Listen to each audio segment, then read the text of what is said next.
ambitiously. Commit to energy. Focus on innovation. Discover the next growth opportunities. Climate technology. All you need to know to invest in the future. The ultimate source. CNBC.com.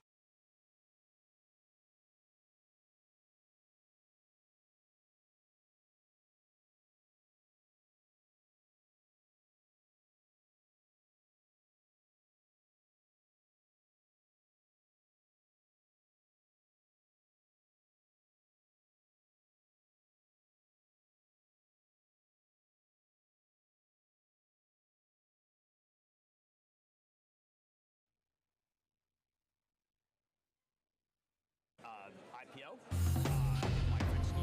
CNBC. Live ambitiously. Commit to energy. Focus on innovation. Discover the next growth opportunities. Climate technology. All you need to know to invest in the future. The ultimate source. CNBC.com/climate.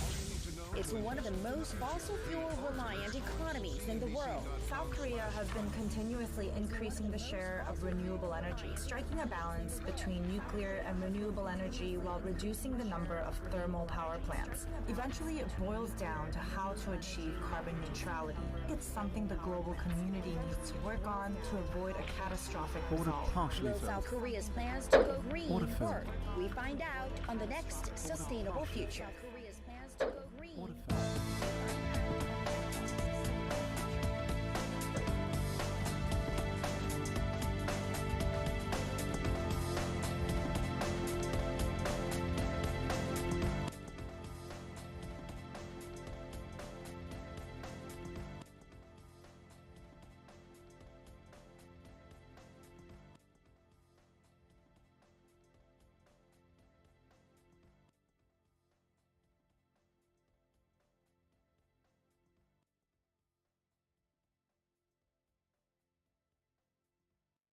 Well, you know what? Gillen says it's doing pretty well. And watch this one just from the tenor of, we've had so many easy shorts. It's been great to be a short seller. Watch Carrier as a litmus test for whether the shorts are overly shorted and pressing their bets too great. Yeah. Bernstein with a great note today. We got about a third of the S&P earnings are in, up about 11. But if you take out the Magnificent Seven, down 9. Yeah, I mean, and now we decided that Magnificent Seven should be valued the way all those downers are. David said something yesterday that stuck with me. When you look at the companies that we're talking about, whether it be Meta, whether it be Alphabet, they're billions and billions as opposed to hundreds of millions, right? So you just kind of, maybe you can help me on this. Sometimes we can't grasp the magnitude of a company making $30 billion a quarter. It's the number. I know our viewers may get tired of me saying it, but I still, having started many years ago, as we all have at this point, the numbers themselves are just staggering. Right, so $40 billion in a year on capex at Alphabet or at Microsoft, 30 to 35 billion at Meta. Not to mention, obviously, the profitability of these businesses, the revenue, the free cash flow generation. It's just astounding. Astounding. The numbers themselves. It's astounding. Just taken separately from the performance and whether or not it's meeting the performance, obviously, that it is hoped for. The numbers themselves, the size of these companies is simply staggering. Right, it's the size. And I think that it's very hard to grasp. And Jeff Marks put out a great note. He works with me for the club on Meta. I mean, this company was not doing nearly as well last year as it's doing this year. I mean, that's rather amazing. And yet, it's a 17 times earnings. That's kind of attractive. If they do the 18, not to mention some bulls believe as much as 20 next year, you can back into a multiple. You can do the math. It's less than 15 times, 16 times, even if they come in at 18, let's say. So, yeah, that would be cheap. That said, there's always a concern that he's going to just spend too much. Yeah. But Meta generated more than 13. This is quoting Jeff Marks. Meta generated more than $13 billion worth of free cash flow in the quarter, bringing its total through the first 3 quarters to $31.5 billion in free cash flow. For all of 2022, they generated 18.4%. Right. Well, that's what you get when you got the kind of margins they're now putting up, operating margins. Oh God, highest in a couple of years, right? Right. So yes, but then again, they've had look, they are meaningfully increasing their headcount, meaningfully spending on the part of the company that people don't understand. Does he have something that we like? If we put the Ray-Bans on, and we're at a baseball game or at the World Series, would I be able to say, okay, like when did we last have? When did Ted Williams back the year before, and then when he came back 3 years after the war? Would it be like listening to me and give me the answer? Would it also have an ad for I don't know, the Red Sox? We need to see it. He's seen it. I was in his metaverse versus Apple's metaverse. Apple's got better zip code. Either way, you don't think it's a revamp of Google Glass. You don't think it's going to be like that. I think he's too smart. I just can't do that. I have to just trust him. And maybe we're so short on supply for trust right now that. But if Amazon says Jassy does it, a great number, and we had great numbers from Microsoft, maybe someone will say, you know what, I'm willing to bet that it might work. Apple, I'm buying it. Oh shoot, it's my wife's birthday. I don't want to mention what I'm buying.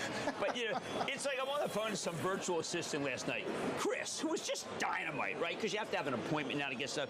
And I'm conscious of the fact, when I look at Apple's numbers, I mean, what do they have to do? Okay, well, they need the phone to show growth, but the amount of money they make, and they raise the price of their subscription, no one's going to not take it. No, the service revenue is enormous, and it's recurring, and it gets a higher multiple, but that's all baked in already, isn't it? Well, it is baked in, and that's why I've told people don't trade it, but I'm not telling people, listen, you gotta buy Apple. I just like it. It's it's the best American, it's the best company in the world. So I can't tell you, you know what, Carl, I'd much rather you be in, you know what, this is the time to be in Bristol Myers. Don't be in the best company in the world. We didn't get to the Revlimid guidance today. Geez, Bristol Myers is very disappointing, and I really have to change, price earnings multiple Bristol Myers is shrinking rather rapidly. Yeah, well, as is the stock price. Look at that. It's back to, wow. That is in stark contrast to the Eli Lillys of the world, or really just the Eli Lilly of the world.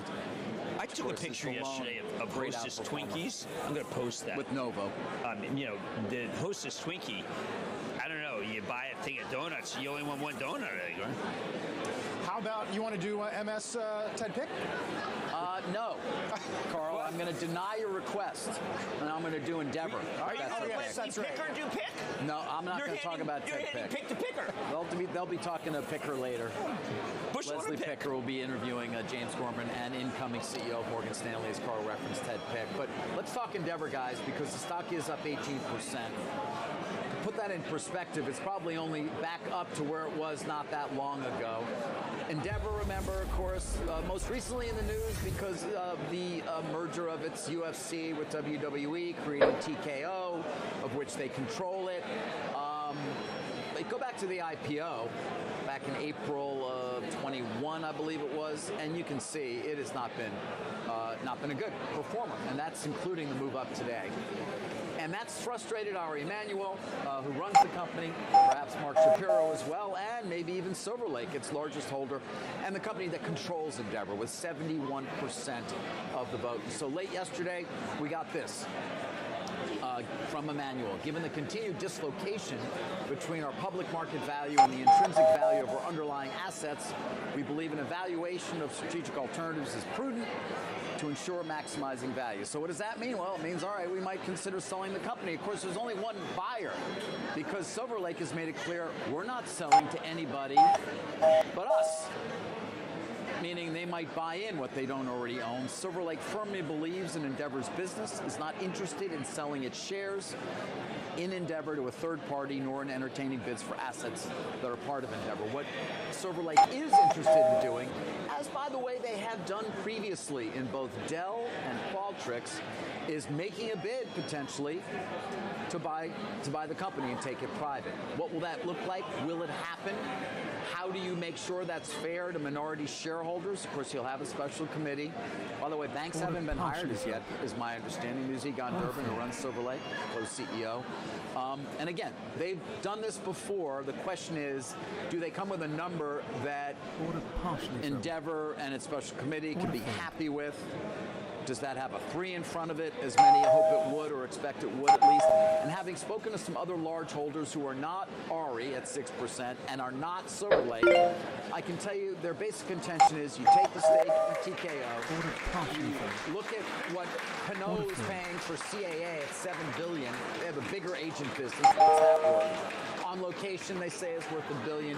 The studios business they have worth perhaps as much as $10 a share. They can go on and tell you why this thing is very much undervalued. They will also, however, tell you, Jim, although you guys, I know you can't say too much, but that they haven't communicated very well with the street at Endeavor. That they've sent mixed messages. Remember, the last time was when the stock went down sharply after they signed that TV deal, the rights deal for part of the WWE. The Raw deal still to come, but that seemed to disappoint. So maybe the communication from the company has not been the greatest.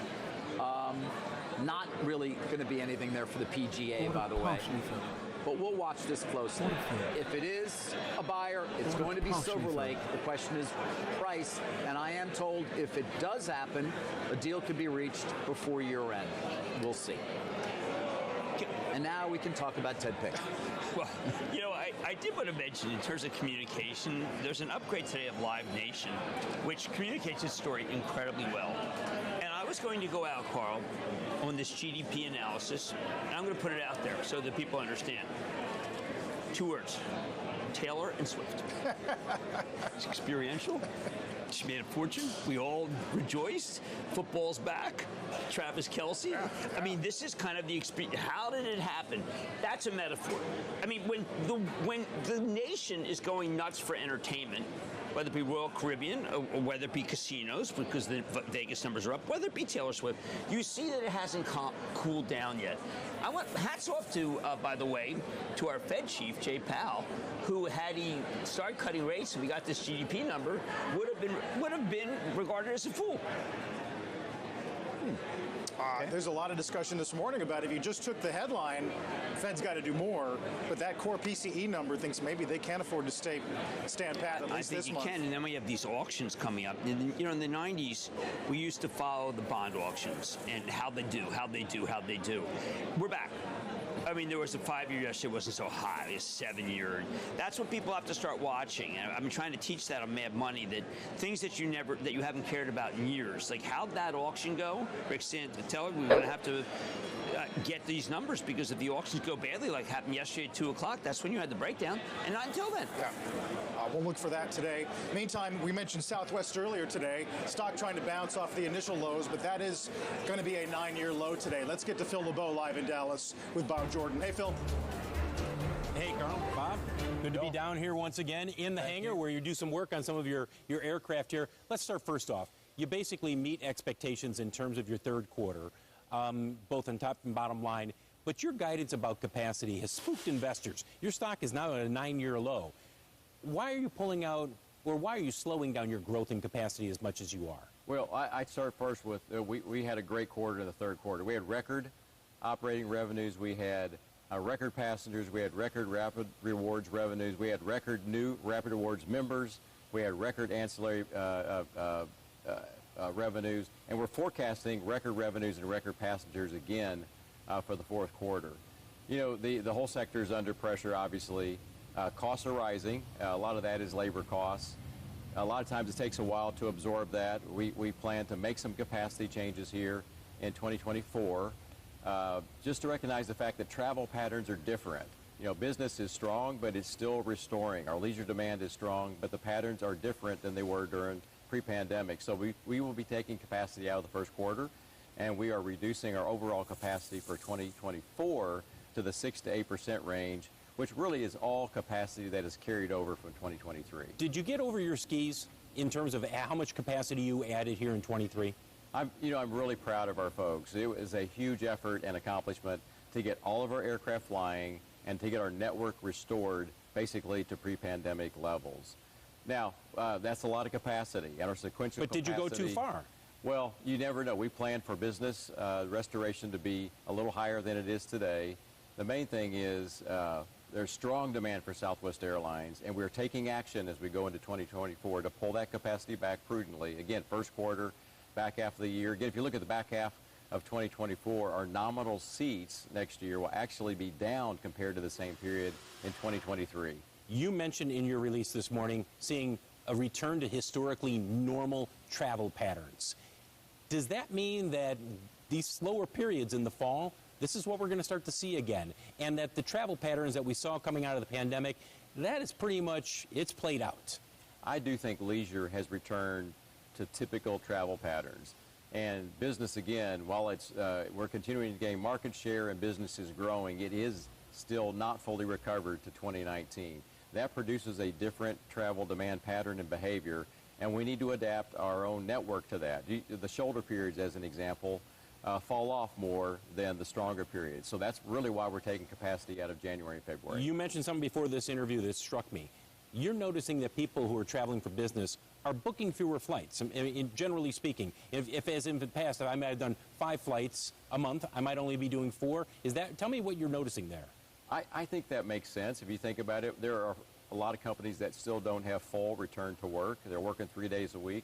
So it makes sense to me that if your customer is not there, you're not going to visit. It makes sense that our business travelers, while they're flying, and they're flying a lot, they are actually flying a little bit less per person than they were pre-pandemic. So we are adapting to that. Look at our Rapid Rewards programs. We're making, while a lot are leaning away from their customers, we are leaning to our customers. We're actually making it easier to get tier status. And a lot of that is about our business customers that we know are flying less, and we still want them to be able to obtain tier status and fly with Southwest Airlines. Bob, Jim has a question for you. Jim, go ahead. Hey, Jim. Bob, how are you? Oh, I'm good. Good. How are you doing? It's great to see you and Phil down there. Great. I want to not challenge, but question something you said. You're talking about people going back to the normal travel patterns, but we had a gross domestic product number today that shows me they're still maybe in excess of their usual patterns when there's something to go to. And I know that your predecessor used to tell me, Jim, when we have something to go to in this country, we go. How about the routes that are true vacation routes? Are you still seeing those really robust? We are. Leisure demand is strong. Again, we have record revenues here in the quarter. We have record passengers here in the quarter, and we're forecasting record passengers or revenues again in the fourth quarter.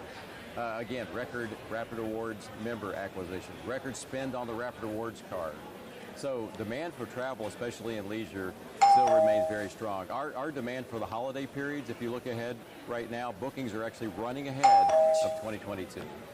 Hey, Bob, real quick on the pilot contract. Are you going to get it done this year? I hate to predict. We are working really hard. We're meeting every single week. There's a lot of progress. We want to get all of our contracts done. We've actually closed 8 of our contracts in the last year. We just got a new tentative agreement with our flight attendants, TW 556, yesterday. I'm very proud of that. Now there's work to be done. It has to go out to our flight attendants for a vote. But I want nothing more than to reward our awesome employees. Bob Jordan, CEO, Southwest Airlines. Glad to be down here. Thank you. Hey, Jim, guess where he's going to be Friday night? World Series against Arizona. I am not sure about that.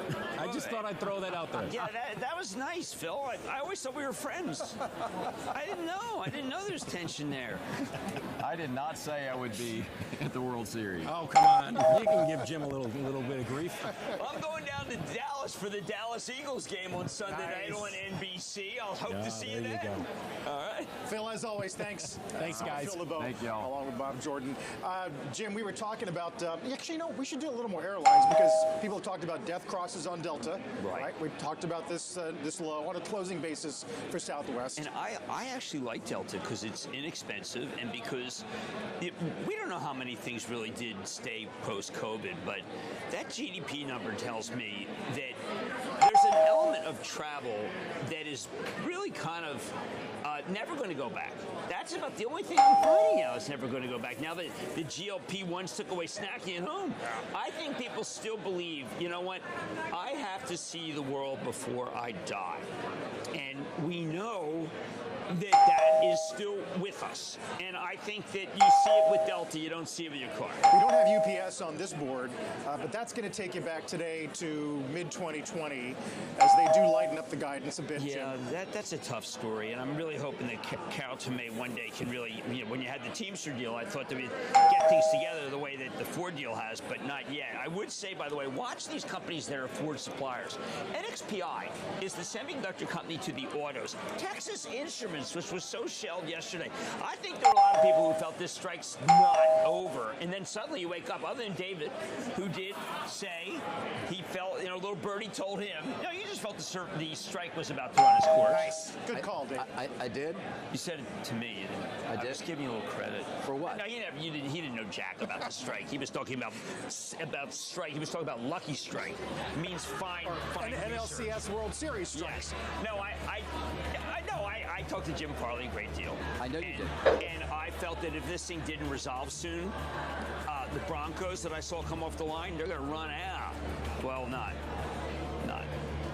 Congratulations to both sides. How about that? Got some gains on the Dow. Mild ones up 15, holding 41.71. Check bonds today as well. Got some data coming up at 10 with pending homes. Yields have backed off. 10-year 4.91, I should say. And as Jim said, 7-year note auction today, $38 billion worth. Back in a minute.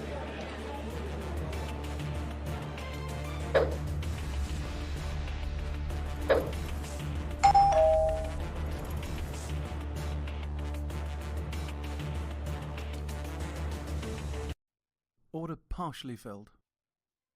Order filled. Order partially filled. CNBC. Order Live filled. ambitiously. Commit to energy. Focus on innovation. Discover the next growth opportunities. Climate technology.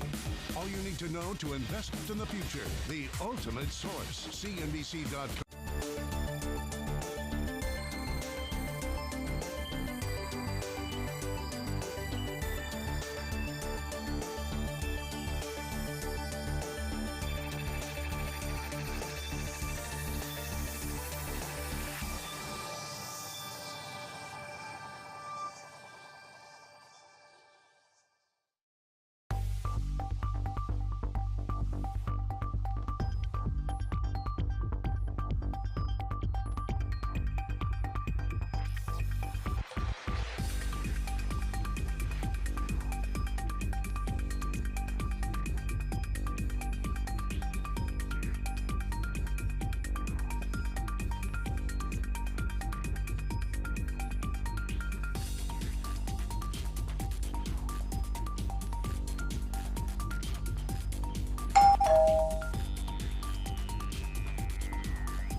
Looking at a live shot of federal court in Manhattan, where FTX founder Sam Bankman-Fried is expected to testify at his fraud trial as early as today. We're going to continue to monitor that and bring you any highlights. Meantime, NASDAQ down almost a full percent, falling below the 200-day, along with the S&P now. We'll get Stop Trading with Jim in a moment.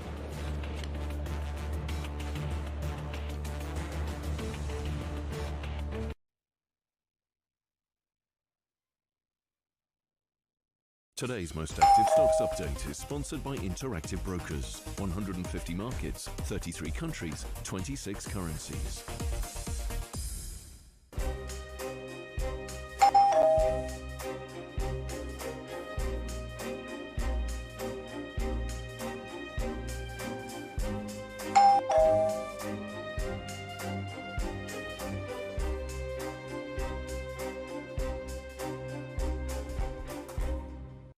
Today's Most Active Stocks Update was sponsored by Interactive Brokers. Trade worldwide from a single unified platform. Interactive Brokers pays up to 4.83% on instantly available U.S. dollars in your brokerage account. How much interest can your bank or broker pay? Interactive Brokers' conservative and prudent risk management uniquely positions us to pay up to 4.83% on uninvested, instantly available U.S. dollars in your brokerage account. The best informed investors choose Interactive Brokers. CNBC. Live ambitiously.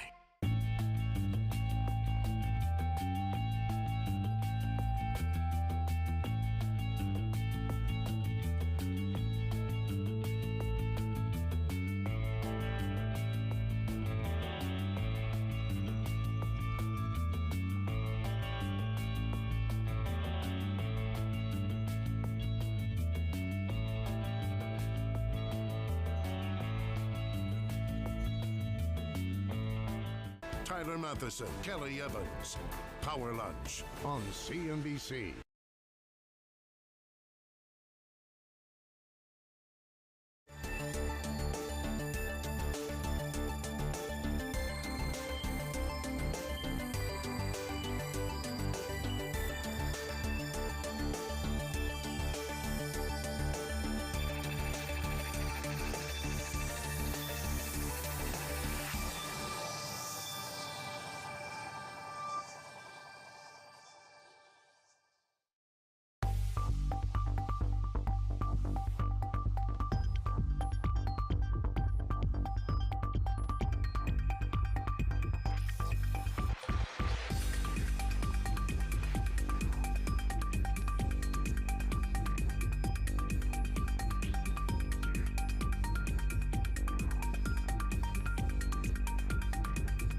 Get to Jim and Stop Trading. My colleague David Faber our colleague was on fire all morning, so now I'm going to put something really a bee in his bonnet. Hertz reports a number that I thought was fine, but the one thing that's driving it down is Tesla. Ooh. Tesla price cuts are killing it, and they have to drop the price of their cars to spur sales. It looks like also, David, you'll probably like this. It's costing a lot to fix them when the repair costs a little. Oh, really? They're high for the. I thought that was not. I thought they weren't supposed to have a high level of well, that's maintenance. Yeah. Well, it looks like that's not because the case. there's so few moving parts. So I passed it on to David, and maybe it's Senior Montoya. Montoya was my name is. You're going into Musk now? No, Montoya. I'm going into Princess Bride. Yes, Princess Bride. I'm going to go back to Princess Bride to ask about these repairs. By the way, happy birthday today to Carrie Elways, who is the star of that film. Great picture. Wow. Well, it is a great picture. One of the best. One of the best Bob ever. Reiner. How about tonight? Okay, I have Hertz, so we'll be able to talk more got about Steve David. Scher coming up? I have Steve Scher, yeah. No kidding. Yeah, I always enjoyed it when he was at Goldman. I enjoyed him now. He's a straight shooter. Did talk about Musk and repairs. That's kind of not what you're supposed to talk about now. Barham did not have a good quarter. Brandon Gomez did a really fantastic story about Lifetime Fitness. Planet Fitness lost its CEO. My question is, GLP-1, you just in shape? No, you have to work out even harder. I got to find out what's the matter here. You do that. Great show, Jim. ServiceNow? Did you say you said, wait, don't know what they do? ServiceNow. I love Service. What are you talking about? Don't know what they do. You can't follow Bill McDermott? Come on. We'll see you at 6. Mad Money, 6 p.m. When we come back, speaking to CEOs, Morgan Stanley's naming Ted Pick as its new chief, succeeding Gorman. Both of them join us next. Don't go anywhere.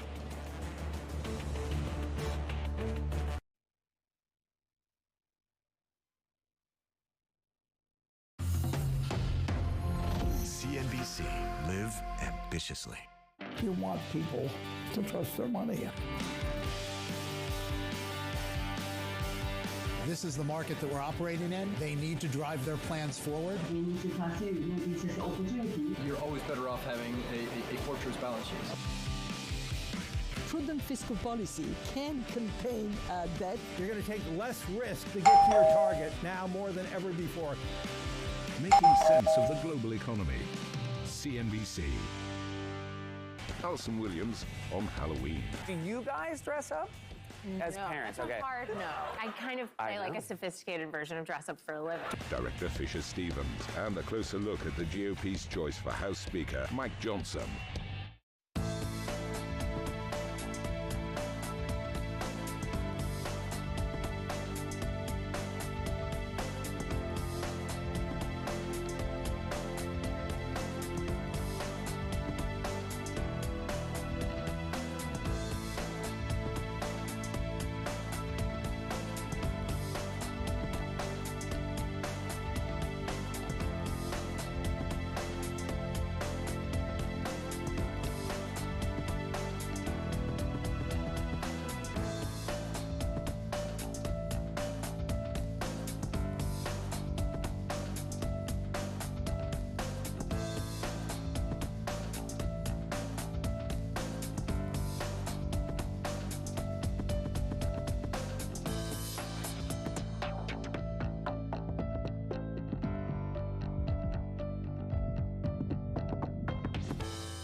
Thursday morning. Welcome to another hour of Squawk on the Street. I'm Sarah Eisen with Carl Quintanilla and David Faber live for you, as always, from the New York Stock Exchange. Take a look at stocks on this busiest day of earnings.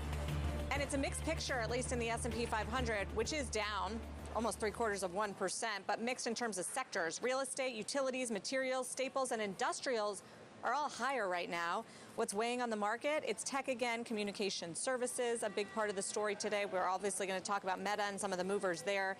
Healthcare's weaker, tech, energy, and consumer discretionary. 10-year Treasury yield is backing off of that 5% level that we hit on Monday after stronger GDP, which we'll talk about in just a moment, but lower yields across the curve. 30 minutes here into the trading session.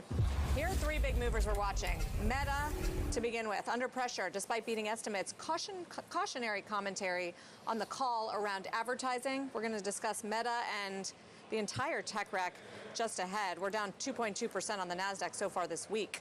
It's only Tuesday. Shares of our parent company Comcast Thursday, slumping after posting a surprise loss in broadband customers. More on those numbers a little bit later this hour. And then Ford on the move after reaching a tentative deal with the UAW to end a labor strike. The tentative deal includes a 25% pay increase over the terms of the agreement. Ford is going to report earnings after the bell. Carl, we have more data. We got some pending home numbers crossing the tape, coming in up 1.1. We were looking for a decline of 1.5 and down 11 compared with September of last year. Of course, that comes on the heels of pretty decent new home sales data yesterday. There's clearly some housing activity taking place, even with mortgage rates where they are in the neighborhood of 8%. Just another data point that is confounding, right, of strength in this period of the cycle and this period of interest rates. Though I think we have to really top it off with GDP coming in at 4.9%. Yes, we expected a strong number. That was stronger than consensus. Not as strong as Atlanta Fed, but they were like way out of consensus. But it's driven by the consumer. I mean, 4% growth in U.S. consumer spending might be surprising after more than 500 basis points of tightening in a historically fast tightening period. But when it comes to the consumer absorbing those rate increases, the inflation, and all the other headwinds, so far, so good. For the third quarter, also marked a big pickup from last quarter. Jobless claims also out 210, so a little bit higher than last week, but again, nothing to worry about in terms of stress of layoffs. Watch continuing claims. That's something to keep an eye on because that does see an increase, and those are the people that are basically still on unemployment benefits. So we're going to want to watch that to see about the health of the labor market. But what's so interesting, guys, is that these strong data points, and there are a string of them, they don't necessarily match up from what we're hearing from big companies. For instance, UPS taking down their sales forecast and some cautious commentary, I would think, on the health of the economy and the strength of demand. If we could pull up the UPS CEO, we expected conditions in the third quarter to be challenging, and they were. The macroeconomic environment remains weak, which is just interesting on a day where we get 4.9% growth. CEOs have a direct view of what's happening in the economy and a real-time view, and so the GDP data looks old. And it may well be old. I mean, there's any number of commentary off of these calls that indicate at least the belief that things are softening a bit. We talked about it in the ad market as it related yesterday to Snap, today to Meta. Maybe a minor blip, maybe not, Sarah, but and they're obviously sort of related as well to geopolitical turmoil to a certain extent. Right, people see that stuff and they don't make big decisions to commit a lot of money. I also just noted the Hershey's commentary as well, talking about the value consumer. Hershey has been a big loser, worries about the obesity drugs. The stock is down a little bit, but here's the commentary on the macro. Many are cutting back on discretionary purchases, looking for deals, shopping at discount channels, buying smaller sizes. We have also seen more category and brand switching with deflationary perimeter categories and more satiating foods outperforming, meaning the perimeter of the store, basically. So are we shifting? Are we downshifting in terms of growth? Even with this big GDP number now in our rear view mirror? I think clearly we're downshifting. We're not going to get a number like this in terms of household spending, inventory building, gross private investment. They all worked well in the third quarter. And you have to pay attention to what CEOs are saying. Though it is a little confusing because if you get a higher third quarter GDP number, you would think that even with a step down, fourth quarter is going to be better and first quarter 24 is going to be a little better. It's not like we're falling off a cliff. It doesn't feel that way. And some of the new data points have been pretty strong. So BMO points out, even if you take out government, take out inventories, take out exports, final sales to private domestic purchasers still 3.3. Which is a pretty solid number on private, and that's double the prior quarter's rate. In their view, still too fast for the Fed to take any victory laps. And no one expects the Fed to raise interest rates again. Look, we heard from the ECB this morning. They're on pause, still warning inflation remains elevated.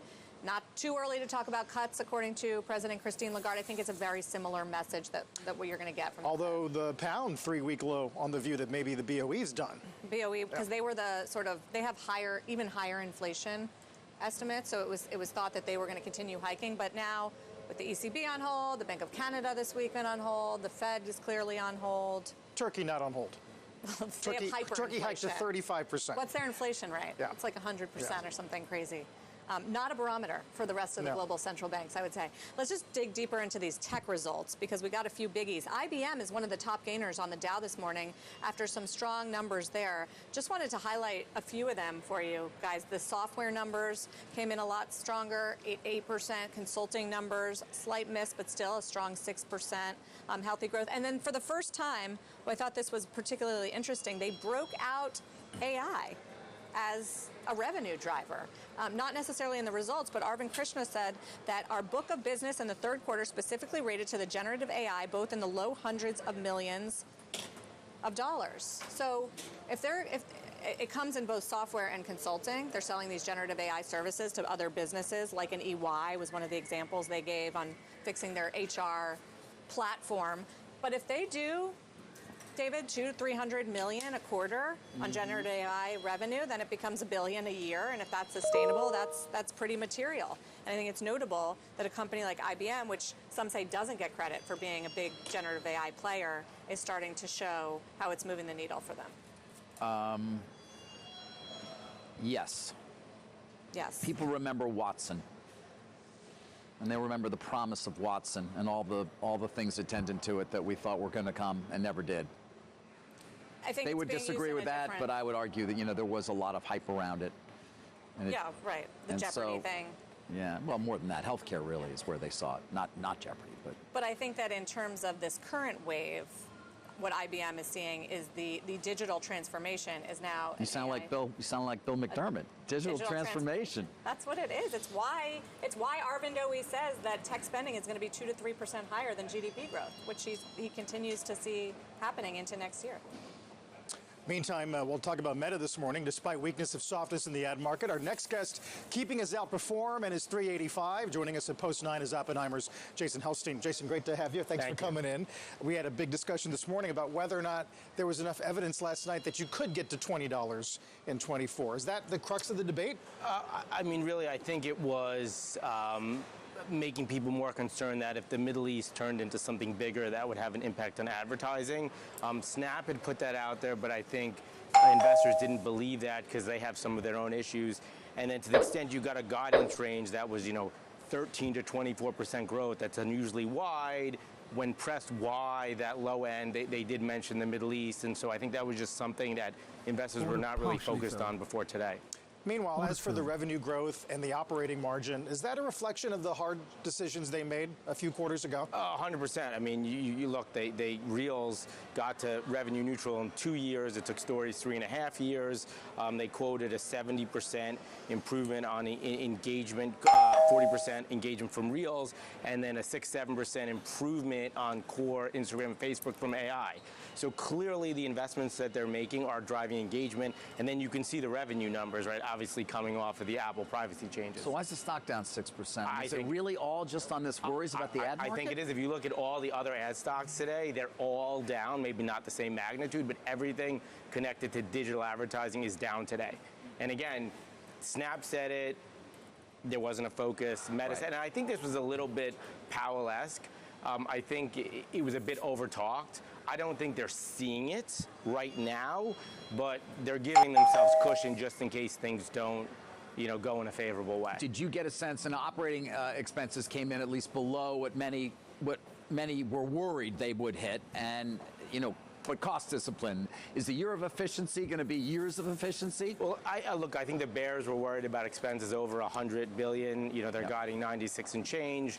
That's where the street was, so they're kind of hitting that. Yeah. And again, historically, they use expenses as a way to kind of manage the earnings, and so presumably they'll chip away, and that they'll come in below 96 next year. So you think they continue to be focused on efficiency? I mean, you believe them? Right. They did talk about shifting people within the organization, a backlog of hiring, but I clearly think, like Mark, look, this stock is now trading at 14 times 25 earnings, right? I mean, that's a crazy low multiple, and so I think, like, Mark knows what he needs to do. What I mentioned AI with IBM, breaking it out. What did we learn about generative AI-driven advertising and when that's going to be material? Yeah, I mean, look, right now it's more like the AI changes the font, it changes the background. It's not creating the digital image yet, but at their Meta Connect Day, they did show a product that isn't live yet that can create an image in 5 seconds. And presumably, that's the precursor to AI-generated ads, maybe back half of next year, but we don't know yet. We'll look out for Amazon tonight, Jason. Thank you. Good to see you. Thank you. Well, Comcast shares are under pressure this morning. We came in, or at least I came into this morning, focused in part in terms of the earnings because domestic broadband subs declined by 18,000. But that got overtaken by the conference call and comments from CFO Jason Armstrong that indicated that weakness essentially is expected to continue. I think we have that for you. Take a listen. The broadband market remains highly competitive, particularly at the lower end. During the quarter, we recalibrated by pulling back on some of our promotional offers targeting this segment to remain consistent with our strategy of competing aggressively, but in a financially disciplined way.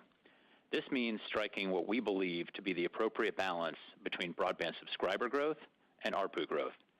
And as we continue to manage this balance, we expect ARPU growth to remain strong and our primary driver of broadband revenue growth, with somewhat higher subscriber losses expected in the fourth quarter compared to the 18,000 loss we just reported in the third quarter.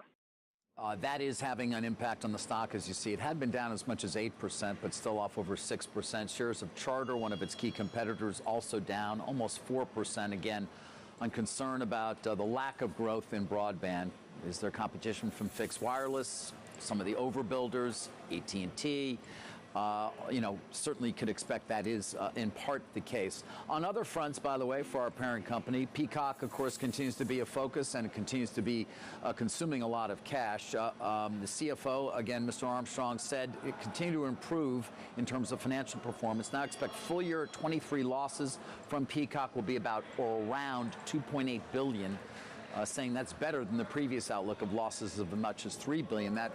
This is expected to be the peak year for losses at Peacock. And on the ad market, which we were just talking about with Jason Helfstein, Mike Cavanaugh, company president, said in terms of advertising, a man who runs NBC Universal, he says the ad market has remained soft. It hasn't necessarily gotten worse, despite a little bit of sequential decline, but it hasn't gotten better at the same time. General uncertainty, Sarah, he cites about economic conditions, of course, out there. As you explained earlier, that certainly can be reflected in decisions that companies make to advertise. And advertising has a lead time, right, on some of the other parts of the economy. You have to make those decisions early.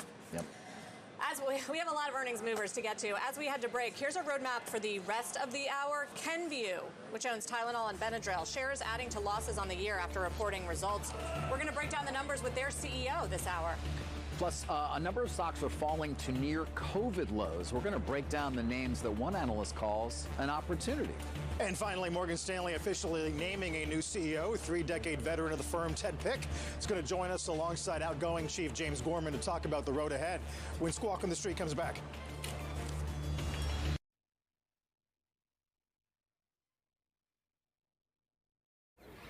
Opportunities can be hard to find, like catching lightning in a bottle. In uncertain times, it's tempting to retreat or simply wait and see. At CME Group, we empower those who act. We deliver tools to help manage risk and capture opportunities in every market climate, across every major asset class, to seize each possibility at precisely the right moment.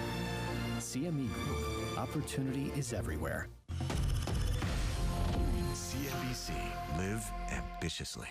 We're at the beginning of one of the biggest tech booms in the history of technology. The opportunity for us, all of us, is to do those things which we know to be profit generative, yet not societally disruptive. We were all surprised during COVID to see that most of our pharmaceuticals were manufactured in China. Zelensky wanted to meet people from the business community. What he really had to say was, don't wait till after the war.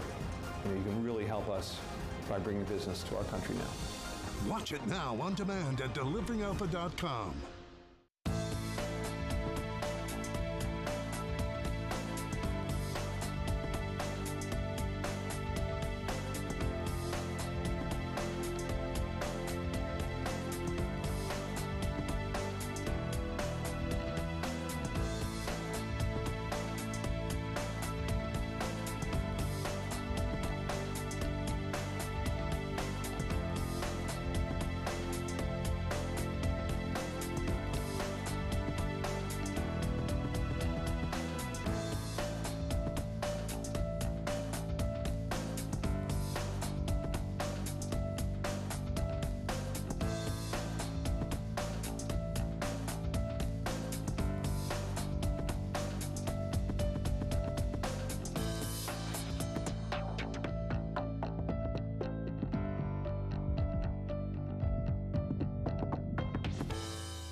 Welcome back to Squawk on the Street. Big news in banking today. Morgan Stanley naming its new CEO. Our Leslie Pickard joins us this morning with some special guests. Hi, Leslie. Hi, Carl. Yes, I am here with Ted Pick, the newly named CEO effective January 1st, as well as James Gorman, current CEO, soon to be executive chairman, also effective January 1st. Thank you both so much for being here. First on CNBC interview since this news was announced. James, let's start with you. Why ultimately was Ted selected for the role? Beats me. Was it his? I told you I'd get you to laugh. A five-month process. We had an unbelievable two other process. Candidates. Dennis Nally, who ran the Comp Development Management Succession Committee, led the process. Tom Gloser, who led the board, they're involved. Honestly, we were doing this from 3 years ago. And, you know, we had three phenomenal candidates. Ted, you know, on the business side, he'd grown up in capital markets. He then ran equities and brought that to be either number one or two, depending on the quarter. And then he went into fixed income and turned that around in 2015-16. So he'd taken a great business, made it better, taken a business that was broken at the time, fixed it. Then we gave him banking, made him co-president, and gave him IT. So had all the business skills, but he also had the strategic skills, the ability to nut through some very complex problems that we've faced over the last decade. He's been working side by side with me for a decade. So he's a great leader, has tremendous followership here, tremendous passion, outstanding choice. Ted, I know you've said that you don't expect any major strategy shift while you're in the role, but is there anything you want to put your stamp on? Any vision you have that's different than what we've seen the last 14 years with James at the helm? Well, first of all, thanks for having us, and this is a special day for me and for the firm, and I'm so thankful to James for getting the CEO nod. It's the privilege of a lifetime. The business strategy is sound. There will be no change in strategy. We know what we are after 15 years of transformation under James' extraordinary guidance. We've got a strategy where we have a world-class wealth and asset management business. We've got a world-class integrated investment bank, and there are so many opportunities to grow both of them globally. It's a strategy that's in place, and we're going to keep with it. And we're going to get into those individual businesses in just a moment, but kind of sticking with the succession theme here, James, this is a firm that's had some history in terms of succession battles. And my reporting and others' reporting has indicated that's not really been the case this time around. But there is this concern that the two people who were also contenders, Dan Simkowitz and Andy Saperstein, who didn't get the job of CEO, there's some concern that they might leave. Do you have any commitment from them? You know, they have an expanded role, but do you have a commitment from them that they do plan to stay? Firstly, they're phenomenal executives. They're friends, actually friends of both of us. I've known Andy for 30 years. We worked together at 3 different companies. Dan's been on my operating committee, I think, for 8 or 10 years. He runs asset management. They've both done incredible jobs. Andy integrating E-Trade, Dan integrating Eaton Vance. Unfortunately, we can only have one CEO, but they're both going to be co-presidents. They're going to work with Ted running the firm. And yeah, they're going to stay. They're committed to Morgan Stanley. And I know people doubt that. And I actually saw an analyst report the other day downgrading us because they thought, you know, we'd have a whole mess here. And it turned out we didn't. You know, we've really worked hard on our culture, our values, and on the team at the top to make sure this worked. And I couldn't be more proud of all 3 of them. Ted, James's legacy, in part, is all the articles that are being written today, and when you first announced the succession plan back in May, a lot of it was shaped by the wealth management side of the business. Buying, building wealth and investment management, buying out the rest of Smith Barney, E-Trade, Eaton Vance, and the growth of this more durable business has led to a multiple that's higher than a lot of peers. The street seems to like it. But your experience is in investment banking and trading, and so how do you plan to tackle, this curve here and continue the momentum, especially after Q3 saw a bit of a retrenchment in terms of momentum in this business? Sure. Well, the first piece of it is Andy and Dan, 2 exceptional partners, terrific friends. We've known each other forever. We work with clients together. We do town halls together. So having those 2 exceptional leaders in their jobs, getting expanded roles, is a key part of why this is going to work. And the reality is, you're right, we got to where we are largely because we transformed the firm and we sought out those durable revenues. James had bravery, he had vision, And we grew the business. We grew the business organically, and then we made these two gigantic acquisitions after we had integrated Smith Barney right after the financial crisis in E-Trade and Eaton Vance. It's 3 acquisitions, the firm's integrated, and there is much more to do. The reality is that the firm, having both a winning wealth and asset management business alongside an integrated investment bank, is a special combination, and having those two work even more closely together is something that Andy, Dan, and I are going to be working closely with James on. And James, in terms of investment banking, you said on the call last week that when the Fed indicates it will stop raising rates, the M&A calendar will essentially explode because there's a lot of pent-up demand. And when we spoke in July, you said that business had basically bottomed out and indicated that a turnaround was pretty imminent there. Do you still believe that's the case? And how confident are you in the iBanking tailwind, especially if we do see some sort of recession next year? You know, I was early. I said we were seeing green shoots, and somebody said, which I thought was pretty funny, you forgot to water them. You know, I mean, listen, we're not that good that we know in any 13-week period when it's happening. Inflation was sticky, coming down. The Fed had to move aggressively. They did. I think they're likely within a quarter interest rate of 1% getting to where we need to go. And at that point, yeah, you'll see. I mean, you just saw the Chevron deal, which we're in. That's a huge deal. And that's, you know, the whole energy sector is transforming right now. You've seen it in the banking sector. You've seen a number of transactions over the last couple of years as there's more consolidation. So it's coming. Whether I happen to think, you know, I thought it would be more in the fourth quarter, sort of sprinklings, third quarter, more fourth quarter. That's more like, I think now first quarter, because the announcements have picked up, but it takes, I don't know, 6 months, right, for the revenues to hit. So there's a little bit of a lag. Yeah. But it's coming. That's the least of my stresses in life. There's no doubt strategic M&A is coming. 3 years of the pandemic, the war, second war, boardrooms can wait just so long. Now the large cap M&A cycle is going to begin. What about strategically for Morgan Stanley? Because investment banking revenue at this firm was down 27% in the third quarter. And I know when there's muted activity, things can get lumpy quarter to quarter, but a lot of your peers saw more stabilization in investment banking in the third quarter. Is there anything you're doing, whether it comes, you know, in terms of talent or strategic shift, to kind of build that back up so that when those green shoots are watered and do start to actually blossom, that you're well positioned? It's the right question. We're working it hard. Bankers are out there working it hard and working closely with folks in fixed income and equities to bring the integrated investment bank. And in investment banking, given there's a 3 to 6 month lag before deals close, you really want to look at the forward pipeline. And the forward pipeline has gotten sequentially bigger with each passing month. Mid-cap offerings, large scale, large cap M&A across industry groups. That's going to be the most interesting part of the next cycle, given that we have higher interest rates and the world's gotten smaller, is that we're going to see M&A across the entire industry arena. And for Morgan Stanley, that's a strength, because we have industry strength all over the world. Well, I'm curious, it's interesting because I was looking back to actually James's first interview he did for CNBC in 2010, which was talking all about Dodd-Frank. And now we're also looking at some significant regulation with the Basel III endgame and those higher capital requirements that will soon be, you know, falling under your purview, Ted. So I'm curious, how do you plan to prepare for that new regime? Is it a matter of shifting around capital allocation plans, or are you looking at potentially buying any businesses that are well capitalized to help, you know, prepare for that eventuality?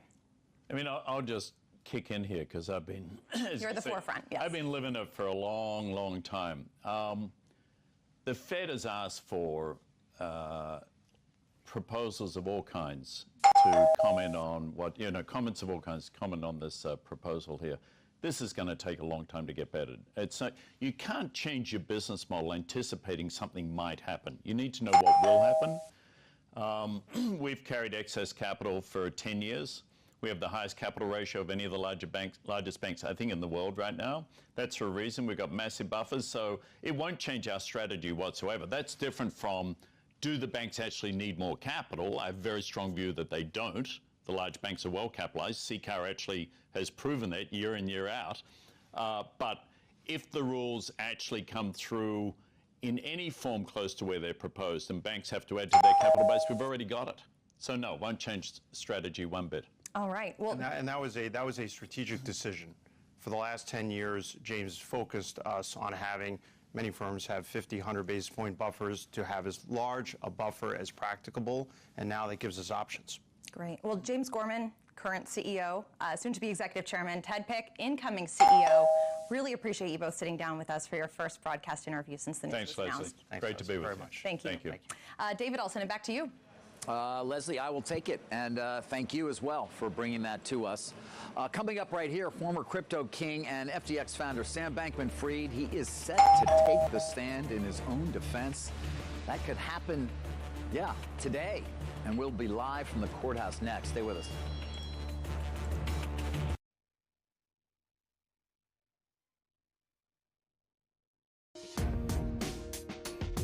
It's all about first, second, third derivatives. It was NVIDIA, Microsoft. Next is going to be the other hyperscale plays.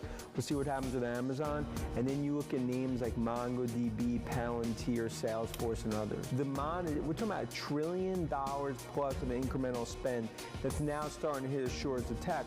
This is the time, in our opinion, to double down on tech and the AI winners, not to yell fire in a crowded theater. A CNBC original exploring equality. My quote since the beginning was, don't change yourself, change the game. If you want to be more innovative, more creative, come up with alternative ideas to solving problems, you've got to be more diverse. And LGBTQ rights and our acceptance are on the line all over the world. We have something to bring to the table for the solution that we can find together in this fragmented world, and music is always at the center of it. Real lives, real stories, only on CNBC.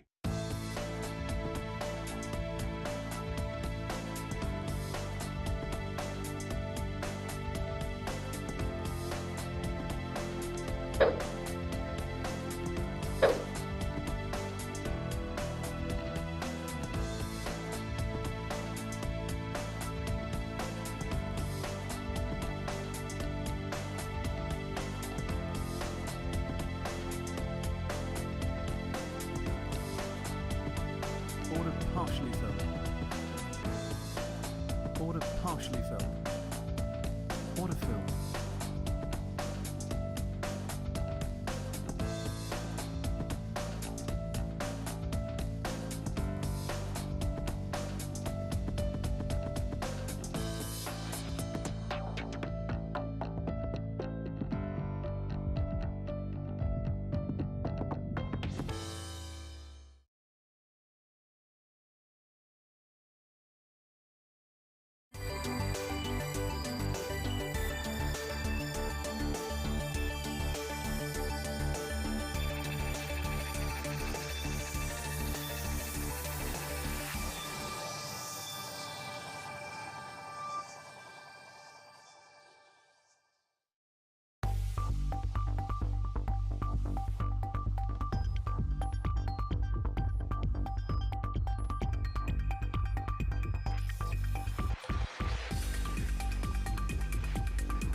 Schools and businesses are closed this morning, and people who live in and around Lewiston, Maine are being told to shelter in place as authorities continue a frantic search for a suspected mass shooter.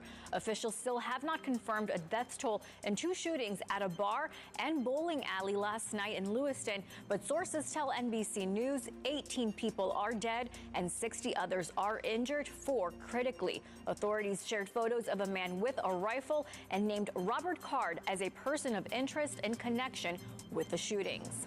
Israel says it conducted a rare targeted raid overnight into northern Gaza using tanks. Military officials called the raid part of the preparations for the, quote, next stages of combat. The mission came hours after Prime Minister Benjamin Netanyahu said Israel is still preparing for a ground invasion. And a Colorado judge tossed Donald Trump's latest attempt to dismiss a lawsuit seeking to remove him from the state's presidential ballot in 2024 because of his role in the January 6th Capitol attack. A trial on his eligibility is due to begin in just a few days. Carl? Back to you. Ivana, thanks. I got some new developments in the FTX fraud trial today. Founder Sam Bankman-Fried is expected to begin testifying in his own defense today. Kate Rooney joins us this morning with the latest. Hi, Kate. Hey, Carl. So we are getting some updates from inside the courtroom. Behind me, the prosecution has rested its case. The defense is kicking off. They plan to call 2 witnesses. It's going to take about 20 minutes for each of those. Then they will call Sam Bankman-Fried, the defendant here. Plans to tell the jury his side of the story today. We could hear that in the next couple of hours here, guys. This is a risky strategy. If he is found guilty, the move could add years to his sentence. His defense team saying in a letter to the judge yesterday that they plan to show he was operating in good faith. They're going to talk about SBF's intention to comply with authorities down in the Bahamas where he was based, discuss his understanding of industry practices as well. He is expected to face intense cross-examination by the government. He's under oath.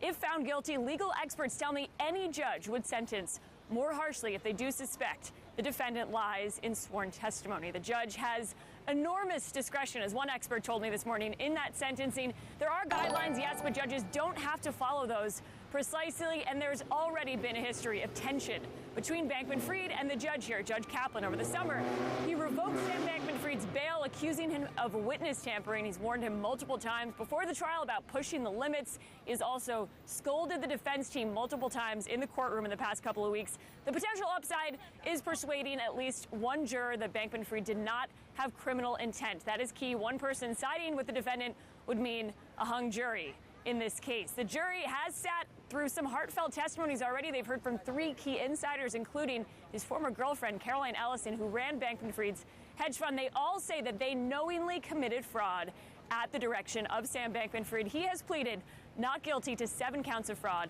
and conspiracy. Bring any updates. Back to you guys. I mean, amazing. We know he's been a risk taker in life before. Here's a biggie. Big time. Thank you, Kate Rooney. Yep. Court reporter, Thanks, Bitcoin reporter turned court reporter. Still to come. The tech wreck sending the NASDAQ into official correction. We're going to discuss what's at stake for the markets. Plus, consumer company Kenvue shares dropping after cutting its outlook, citing a weaker cold and flu season. The CEO joins us next. Don't go anywhere.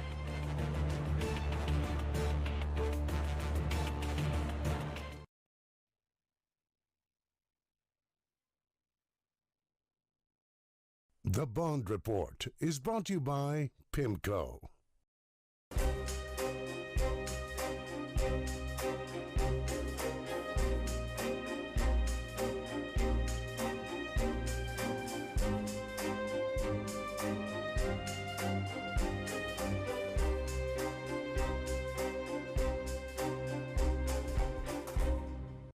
The Bond Report is brought to you by PIMCO. CNBC. Live ambitiously. The Mercedes was on our radar. The stock is sliding more than 5%. It posted a 1.4% decline in revenue for the third quarter, with EBIT falling almost 7%. We're confirming the outlook, for the full year within the guidance range of 12 to 14%, again, in a more subdued, difficult macro environment, in a very competitive market environment. And I think that's a proof, of our strategy. When the closing bell rings, we're just getting started. Market analysis, insightful interviews. What public companies do you think are best positioned to actually make gains during this period? Closing bell overtime on CNBC. Cutting-edge technology.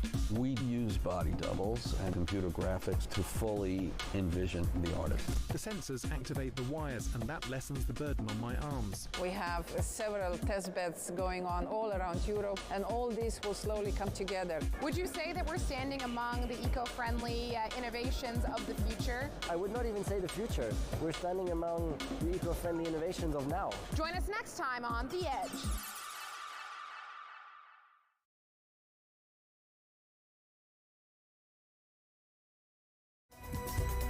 Order partially filled. Street, I'm Dominic Hugh. The S&P 500 right now trying to bounce off the worst levels of the session so far in early action. As you can see behind me, real estate is the best performing sector so far today. Among some of those leaders, you got Ventus, also Avalon Bay Communities, Crown Castle, SBA Communications, and Kimco Realty.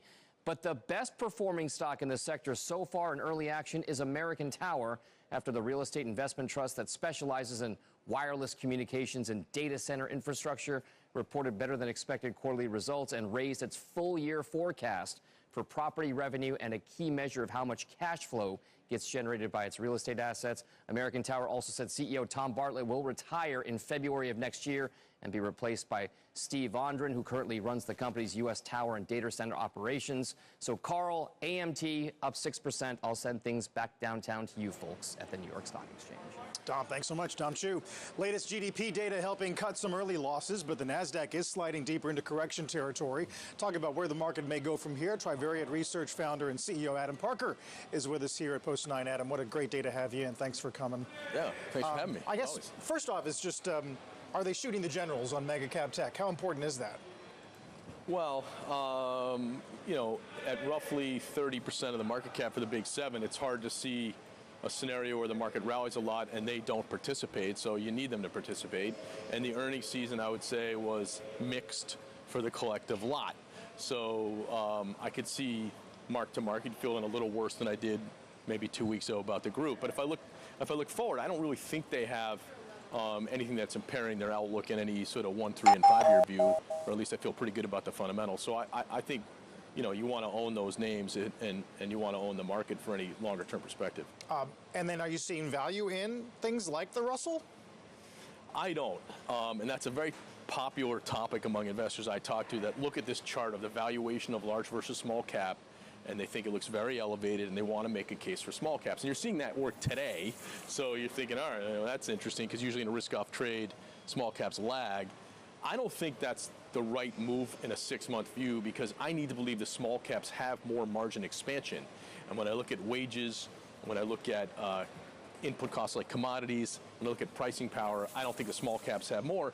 And we did a note recently where we really broke down the market comparing growth versus value and quality versus junk. And when you do that, value looks cheap among mega cap and small, and growth looks a little bit expensive for both. So I think when you sort of sectorize it and normalize it and profit adjust it, I don't think the small caps actually look that cheap.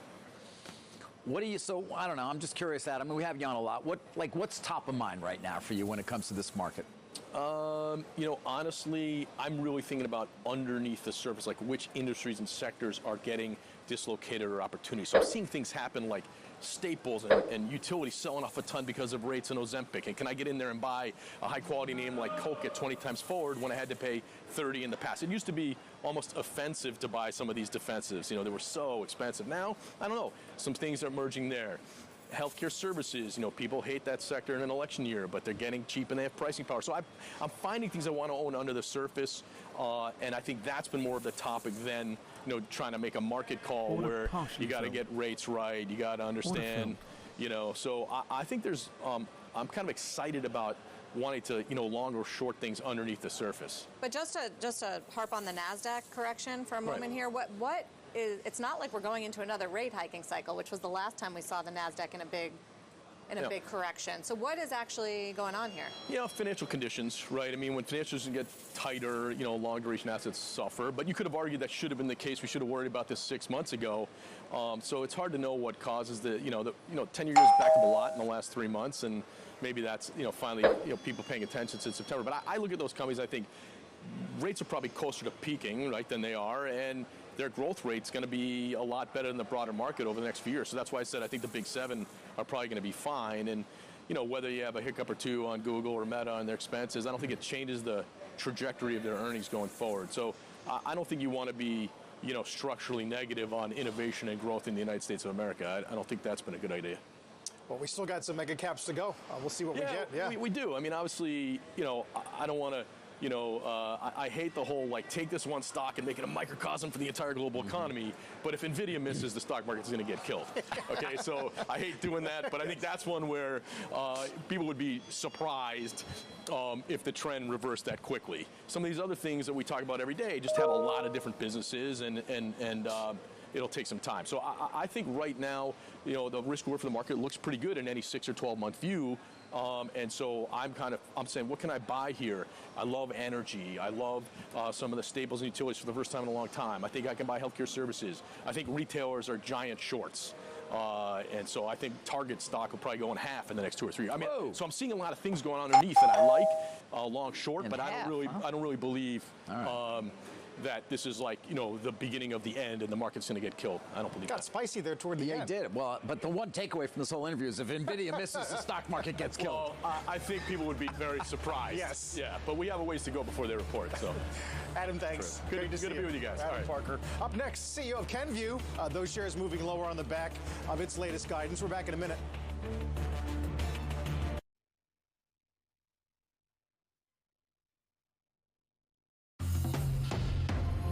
CNBC. Live ambitiously.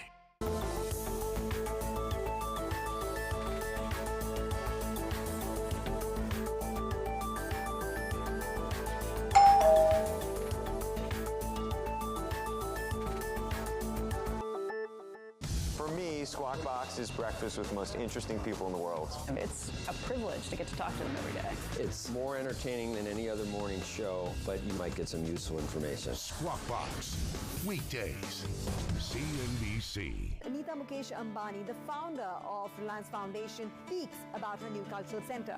It's taken us now a decade to bring this to life, to show the best of India to the world and get the best of the world to India. On the Reliance Foundation, a nation's development depends on women empowerment and the well-being of its children. On family, I am so blessed to have Mukesh, who is my best friend and my life partner. Anita Mukesh Ambani sits down for the CNBC conversation.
A mover down more than 4%. The company cutting its annual profit forecast on softer demand for cold and flu medicines. Stock's down about 30% since, remember, it spun off from Johnson & Johnson in early May. Kenvue CEO Thibaut Mongon joins us now, first on CNBC. It's great to have you back on. And, people might not know Kenvue yet, but they certainly know your brands like Tylenol and Sudafed and Benadryl and Neutrogena. Why the more cautious guidance? Yeah, good morning, Sarah. Good to see you again. Just to be clear, we have delivered as per our expectations year to date, and we have maintained the base of our guidance for the full year. We tightened the range to reflect a softer start of the cold and flu season. But when I reflect on the quarter, we had a healthy quarter as Kenvue, $3.9 billion in revenue, 3.6% organic growth on top of 4.7% growth last year.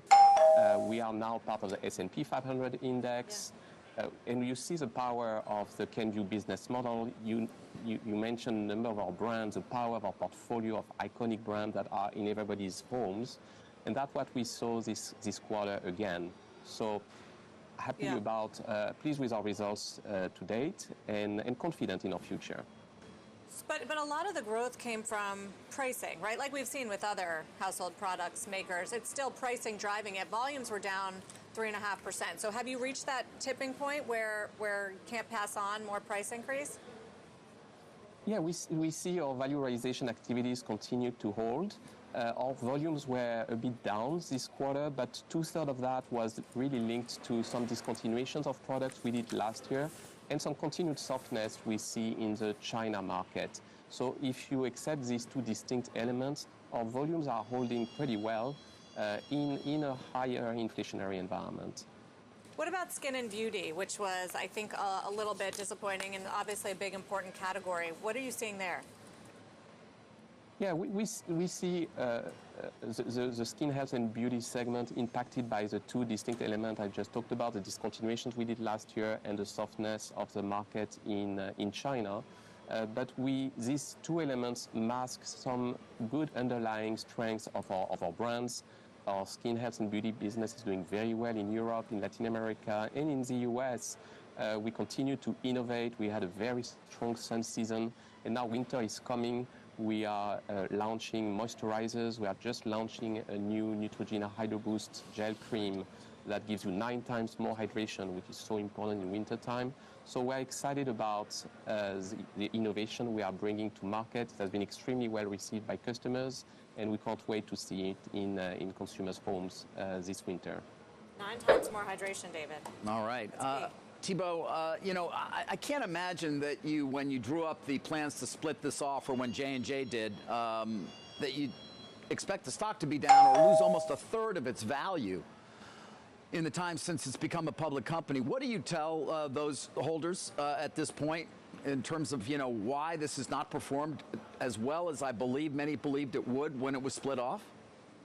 Yeah, we are transitioning to a new shareholder base. What we are focused on at Kenvue is being focused on the fundamentals of the business, building a strong foundation for the future performance of the company. And we feel very good about the strength of our business model, the power of our portfolio that allows us to deliver sustained, profitable growth. We saw it again this quarter with healthy top line, healthy margins, strong cash flow generation, another dividend of 20 cents payable in November on top of the dividend we paid last quarter.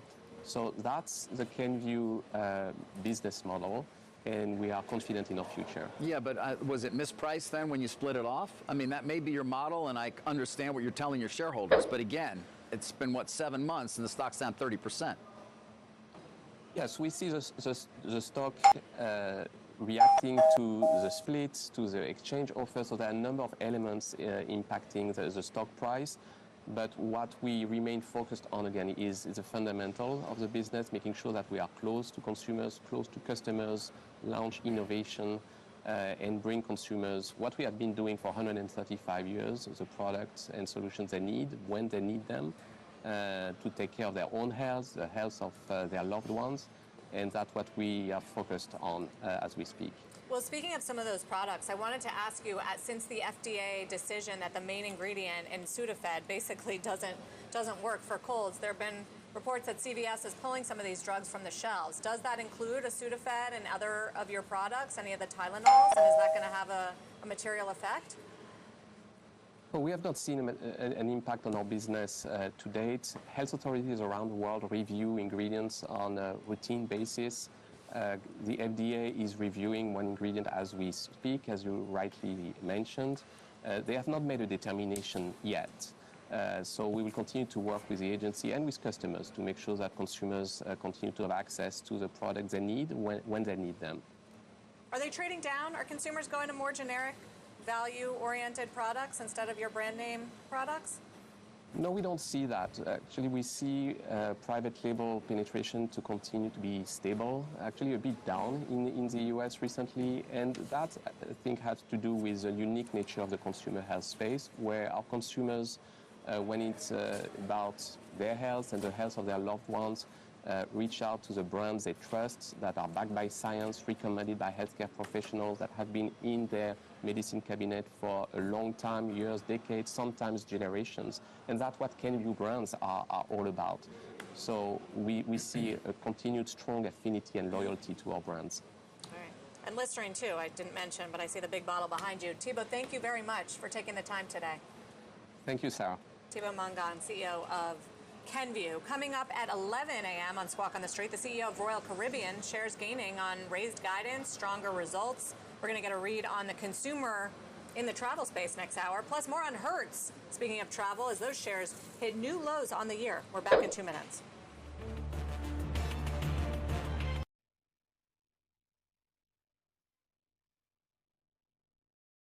Order partially filled. Order filled. We are benefiting now from the strong ecosystem. We are in the financial hub of the UAE. All the other financial stakeholders are based here. But also there's a fantastic ecosystem here for startups. The reason why we can bring them here is the ability to make decisions in a very closely knitted expert community.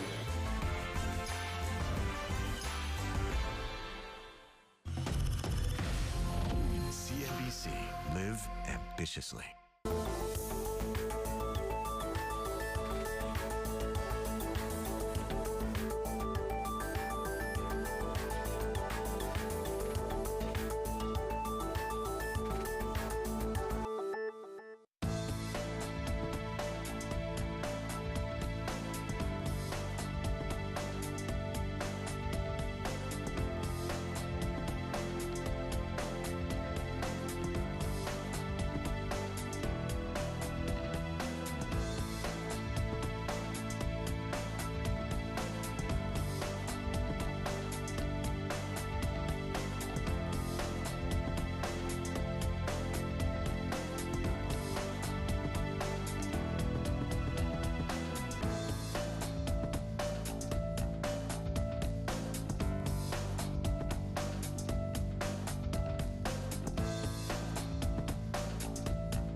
Hertz shares hitting a new 52-week low after the third quarter earnings estimates missed the street forecast. I spoke with the company's CEO, Stephen Scherr, who's going to be on with Kramer later, about the results. Here's what Scherr said. First of all, about travel demand.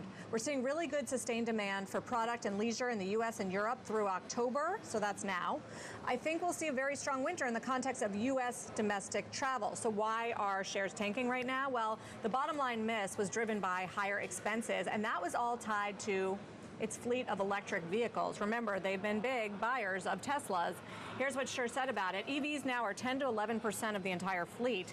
And what's happening is depreciation on that fleet has gone up. Damage cost also remains elevated for those EVs. He said over the year, Elon Musk took the price, we know, by some of his vehicles down by a third. We own 35,000 Teslas, so the residual price comes down. We model that resale much lower. Depreciation goes down, and that expense has grown. Just if you want to understand how that works with depreciation and the expense side. And also costs, apparently, David, double what a combustion engine car would cost to make repairs and requires a little bit more of them. That's the part I'm interested in. We don't really have a lot of time. Why more damage? Do you know, or just I think in it's general? just newer, and the parts and the supply chain isn't fully there to get those fixes. That's why maybe more it's costly now. He said it's something that will normalize as EVs become a bigger part of overall fleets, but yes, more damage. All right. Well, Steve Scherr's restricted stocks unit's not looking so good right now for him. Remember that big comp number? He may not actually get it. He'll be a guest on Mad Money, by the way. That's later today. Right after this hour, though, is another hour of Squawk on the Street. You're not going to want to miss that. Don't go anywhere.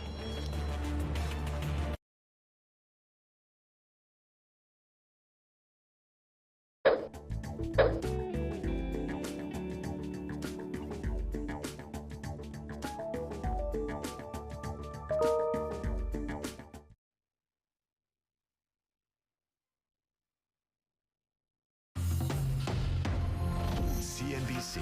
Live ambitiously.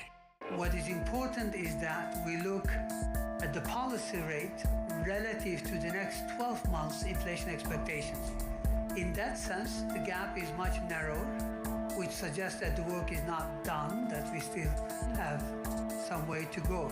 Also, I would highlight that the monetary policy stance is tighter than what headline policy rate implies because of the quantitative tightening and selective credit tightening.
from Post 9 of the New York Stock Exchange.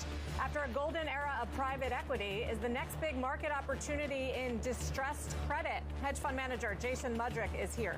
Old Dominion out with results with an earnings beat. Company says it's beginning to see a slowdown in demand, though. CEO is live with us later on this hour. Speaking of earnings, a first on CNBC interview with Royal Caribbean CEO Jason Liberty is ahead.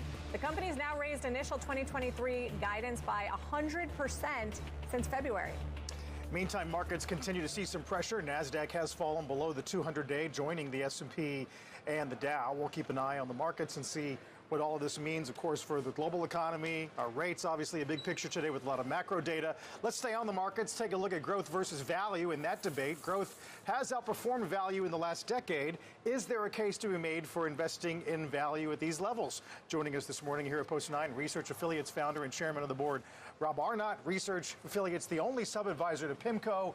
$130 billion is managed globally using its strategies. It's great to have you in. Thank you. Wonderful to be here. Thank you. What did the GDP number and the core PCE print say to you today? Basically, none of it comes as a surprise.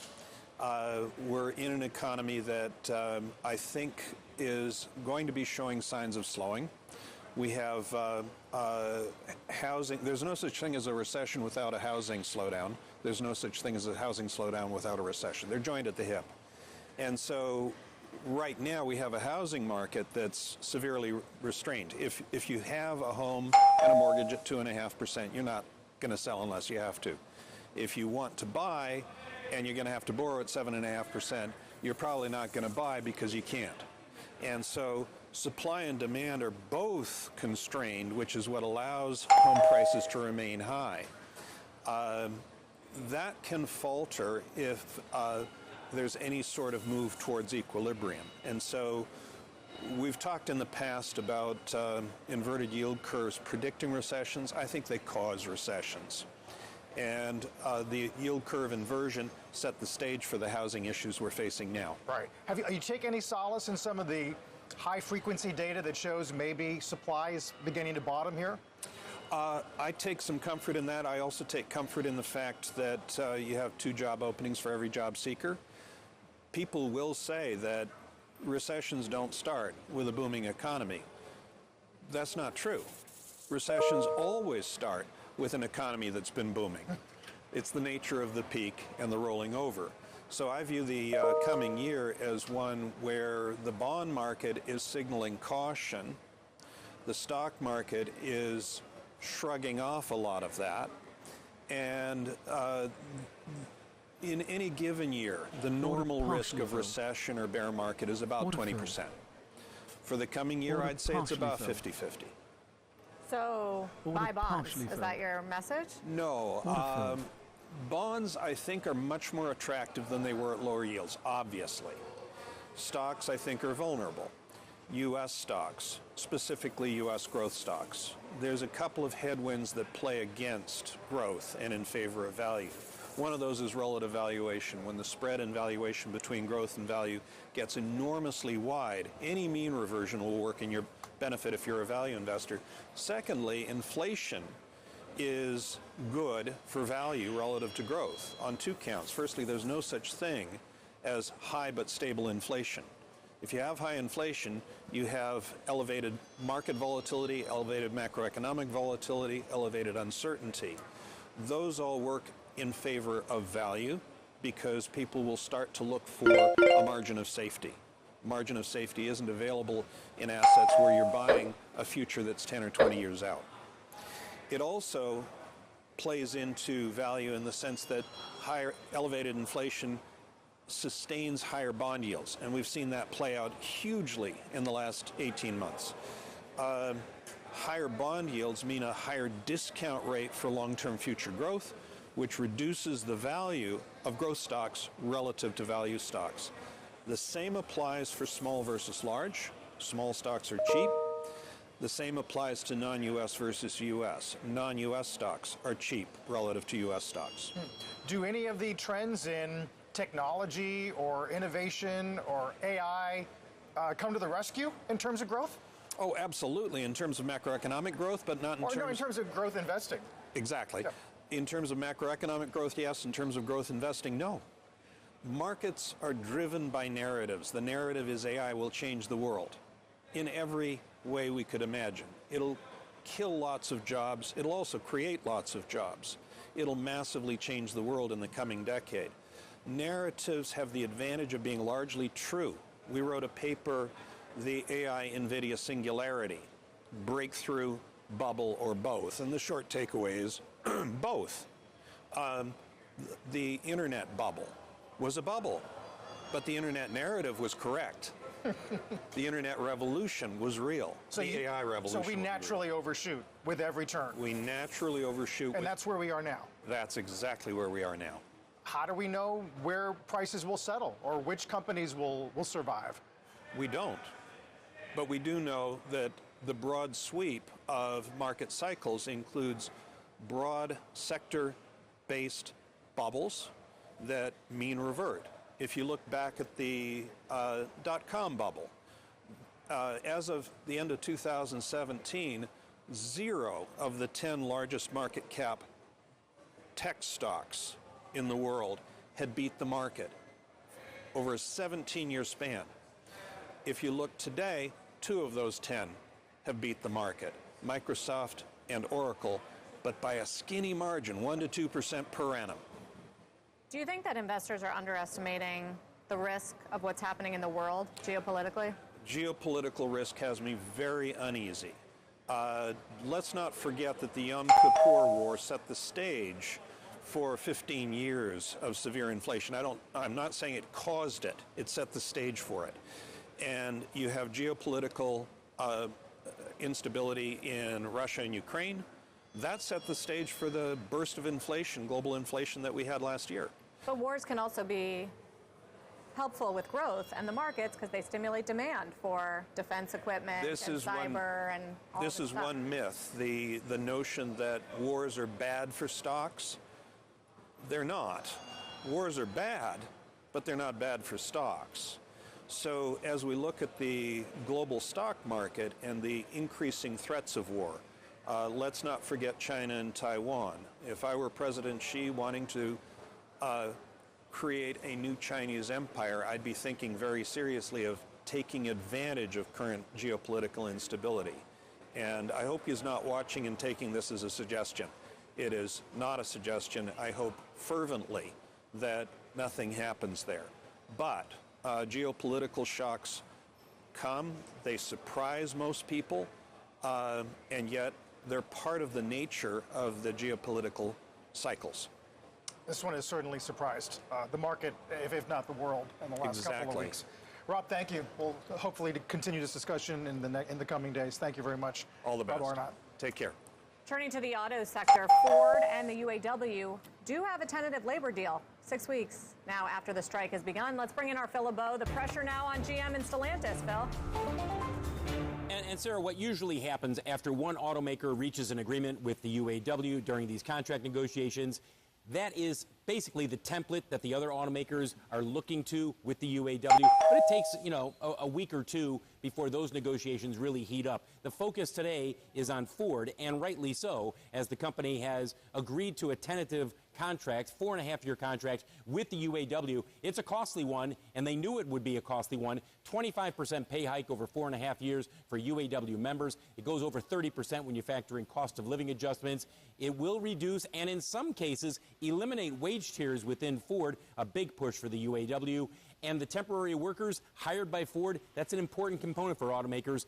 Their pay will increase under this contract. Here's UAW President Shawn Fain.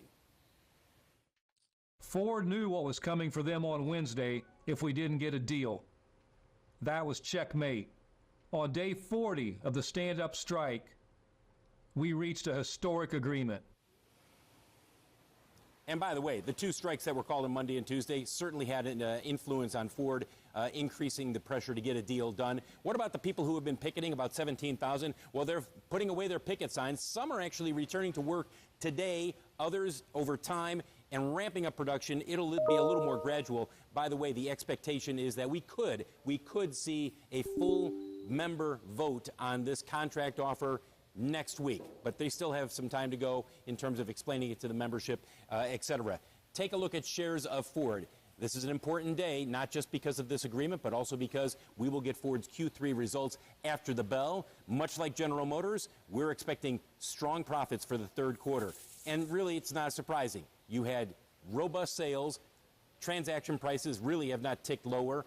The F-150, the SUVs, they're all selling in strong numbers. So the expectation is, at least the analysts are expecting, a 50% jump in profits compared to the third quarter of last year. As for Stellantis and General Motors, those talks continue.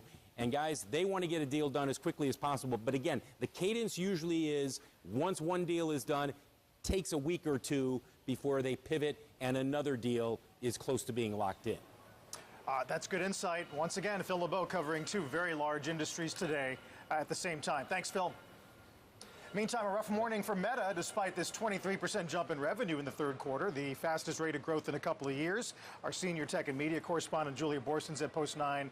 We knew there would be some volatility. I'm not sure we expected this. Yeah, I'm not sure we exactly expected this. It's interesting because Snap sort of set the stage for this. Snap is obviously much smaller, much more exposed to brand advertising, which tends to be more volatile than Meta is. Meta has the advantage of really having that direct-to-consumer business really locked down. And so what we saw here is when asked in a question in the Q&A period, this was not something that they brought up right away in their earnings report. They did say, yes, they are seeing some softness and some volatility in the fourth quarter spending. And that's why the guidance for Q4 revenue, the midpoint of the range was a little bit lighter than analysts had anticipated. So they're saying they're leaving the door open for perhaps a weaker Q4 than they had hoped before the war started. So, I mean, we were talking earlier with Jason Helfstein saying a bit of an overreaction. Maybe shares have come back for that reason because the fundamentals of the business haven't really changed. The fundamentals absolutely have not changed. I mean, this is a company that has massive scale when it comes to digital advertising. It's Meta and it's Google. We did see strength in Alphabet's search as well as in YouTube, but when it comes to Meta, they are growing much faster than YouTube is. 23% revenue growth, fastest pace in 2 years. And we also heard a lot from Mark Zuckerberg about how AI isn't about the future. AI is already improving their ad results. It is actually driving an increase in engagement both for Facebook and for Instagram. So 6% and 7% increase in engagement thanks to the benefits of AI. And he laid out how AI will continue to boost their results going forward. Meantime, Reels, have they neutralized the TikTok threat? They have. So it's interesting because Reels for a while was one of these very popular things that was actually a headwind to revenue growth because they were not making money on Reels in the same way they were on these other formats. What they said is that this quarter, for the first time, Reels is revenue neutral. Going forward, it will be a tailwind and it actually will benefit them. So this is a key turning point in Reels being a real advantage for them. And driving engagement with Instagram. Driving obviously. engagement and now also a big win in terms of advertising as well. WPP shares, the ADRs are down quite a bit. Again, more sort of cautious commentary out of the overall ad community. Is that a liability for Amazon? I mean, the thing about Amazon is that it's growing its ad business off a relatively small base. Amazon is really quickly become the third most important ad player in the digital space behind Meta and behind Google. And so now this is a moment of transition. Amazon is all about that direct-to-consumer business, all about direct-to-response. So they really have a huge advantage and an opportunity to continue to grow their ad business. I shouldn't even say the fundamentals are the same because I think the earnings growth was, 168%? Yeah, earnings growth. Yeah, the year of 23% efficiency. revenue growth. Yes. The year of efficiency continues. They talked a lot about efficiency, but they are going to be hiring more people next year because they held back so much hiring this year. And a lot of that hiring is, again, around AI. Busy week. We're not done yet. Thanks, Julia. Julia Borston. Coming up, the CEO of Old Dominion is with us after the break, why he expects a strong holiday quarter despite the recent drop in shipping demand. And watch shares of Citi. The Federal Reserve is terminating a consent order that Citigroup entered into in 2015. Remember, which had required the bank to improve multiple aspects of its internal compliance programs related to foreign exchange trading. The stock is getting a nice bump on that headline. We're back in just a moment here on Squawk on the Street. Dow's down 125 points.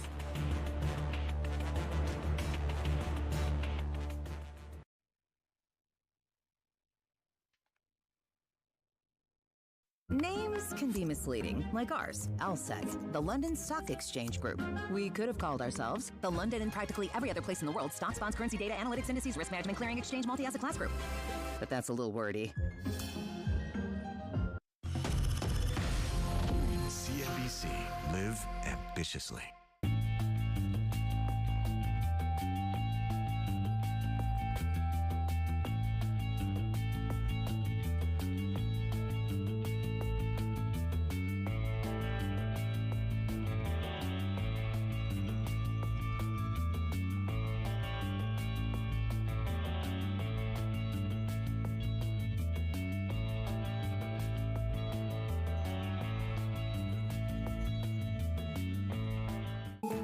Good morning. Let's get straight to markets.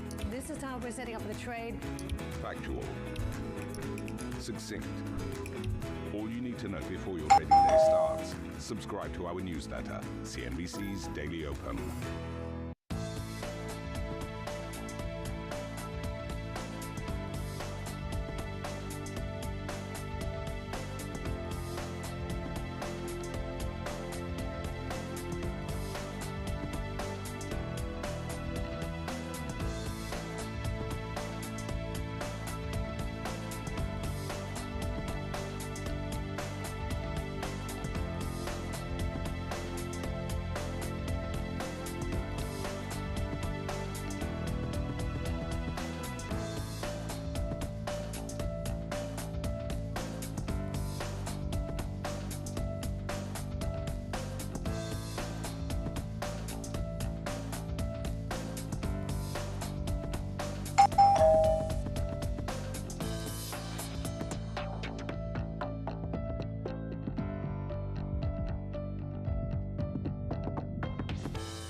Nice bump for IBM shares this morning. Earnings beating on the top and bottom lines. The company posting revenue growth across most of its segments, with software leading the way. They added that its push into artificial intelligence, generative AI, is starting to pay off, with customers increasingly adopting the company's Watson X AI platform, and also started to quantify it, at least Arvind Krishna did on the call, Carl, where he said a low 100 million revenue contribution between software and consulting from generative AI. So if they continue to do that every quarter, it really does add up. One part to pick at is that the growth was lower in Red Hat, which the company attributes to execution issues that they can clean up in the coming quarters. But overall, I think what it shows you is, as a gauge of enterprise spending or IT spending from big companies, still remains pretty healthy and growing above GDP, which is what Arvind Krishna always says. And now with this increased demand for AI, where companies like Ernst & Young, for instance, will hire IBM to help use generative AI to redo their HR platform, that sort of thing, there's growing demand. Between IBM and ServiceNow, up 5% today. Decent action in software in a pretty tough tape. Let's keep the earnings conversation going. Our Frank Collins here at Post 9 with a very special guest and a check on the state of transports. You told us yesterday, important 48 hours for the sector. Yeah, a bit of an inflection point for the sector, Carl. Good morning, Sarah. Good morning. I want to welcome a very special guest. I want to welcome